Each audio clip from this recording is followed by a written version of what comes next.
इत्तेफाकन हफ़्ता 10 दिन पहले मेरी एजाज़ शाह साहब से मुलाकात हुई थी, और जिस तरह आप लोग जानते हैं कि उनके 2 भाई कोरोना के नतीजे में वफ़ात पा गए थे, तो इंटरव्यू से पहले मैंने उनके साथ ताज़ियत भी की, और वो दोनों उम्र में उनसे छोटे थे। तो इसलिए मैंने इंटरव्यू के दौरान फिर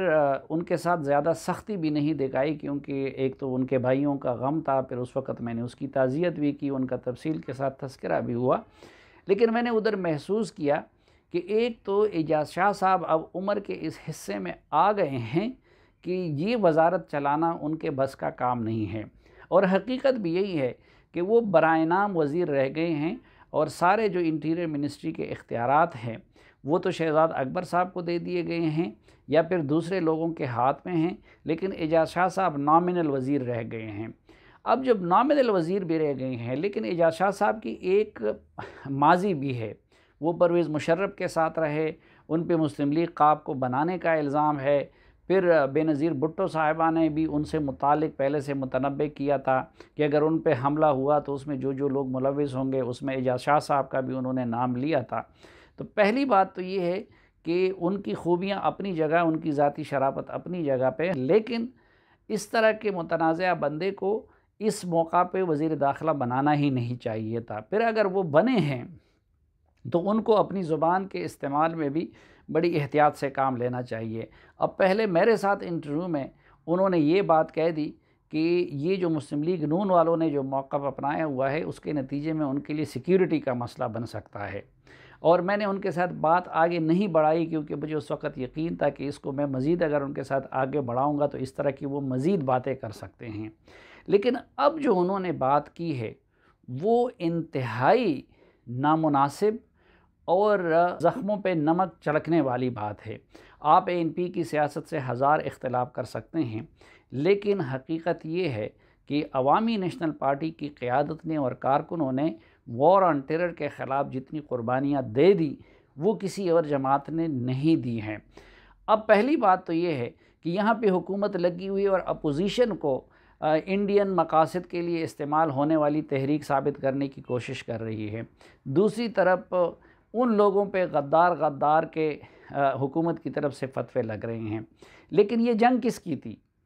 इस जंग का फ़ैसला भी किया था फ़ौज के सरबराह जनरल परवेज़ मुशर्रफ ने, और ये जंग कल भी फ़ौज की जंग थी और आज भी फ़ौज की जंग है। ये पाकिस्तानी फ़ौज की तारीख़ की सबसे लंबी और सबसे मुश्किल जंग है, जिसमें उनके लेफ्टिनेंट जनरल के लेवल के बंदे शहीद हो गए, जिसमें उनके मेजर जनरल लेवल के बंदे शहीद हो गए, और जिसमें हज़ारों जवान शहीद हुए, और आज भी वो सिलसिला जारी है। तो बेसिकली ये जंग पाकिस्तानी रियासत और पाकिस्तानी फ़ौज की जंग थी।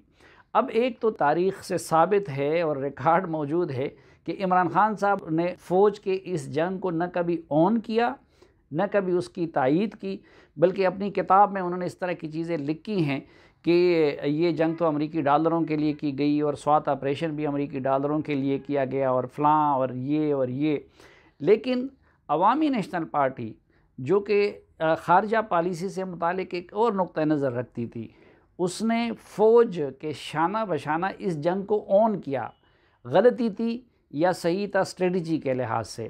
अब उसमें अवामी नेशनल पार्टी के सरबराह असफंदयार अली ख़ान पे ख़ुदकुश हमला हुआ, और उनके मुहाफ़िज़ उसमें शहीद हो गए, कई और लोग शहीद हो गए, वो बाल बाल बच गए। फिर बिलोर ख़ानदान है, उनकी क़ुरबानियों की तो हद हो गई। पहले बशीर अहमद बिलोर वो शहीद किए गए, उसके बाद ग़ुलाम बिलोर और हारून बिलोर पे ख़ुदकुश हमला किया गया, जिसमें वो तो मौजज़ाना तौर पर बच गए, लेकिन उनके दर्जनों साथी शहीद हो गए।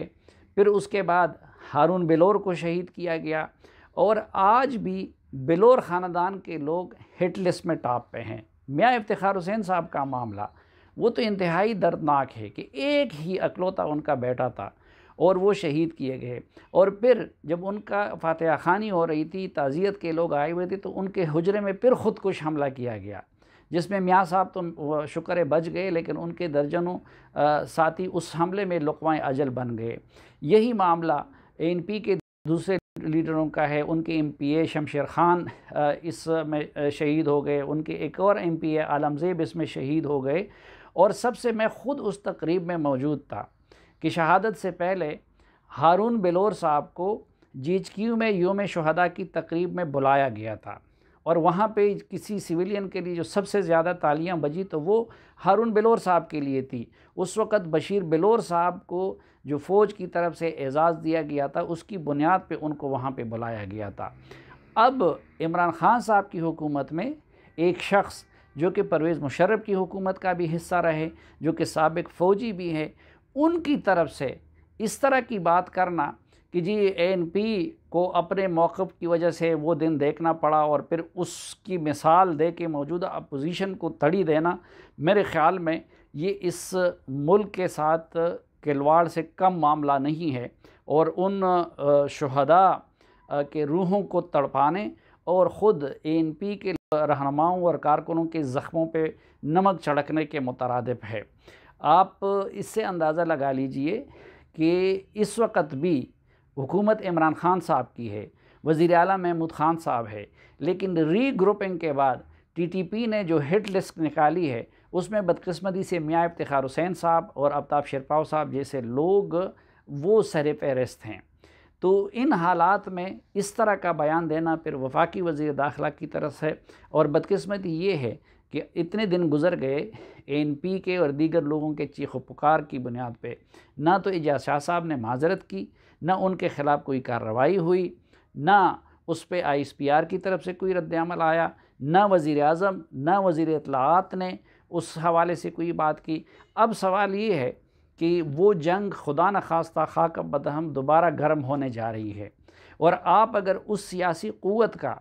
इस तरह मजाक उड़ाएंगे तो फिर सवाल ये है कि कल कोई और जमातें और बाकी वो किस तरह अपनी सिक्योरिटी फोर्सेस के शाना बशाना उस तरह लड़ने की कोशिश करेंगे जिस तरह के अवामी नेशनल पार्टी ने किया।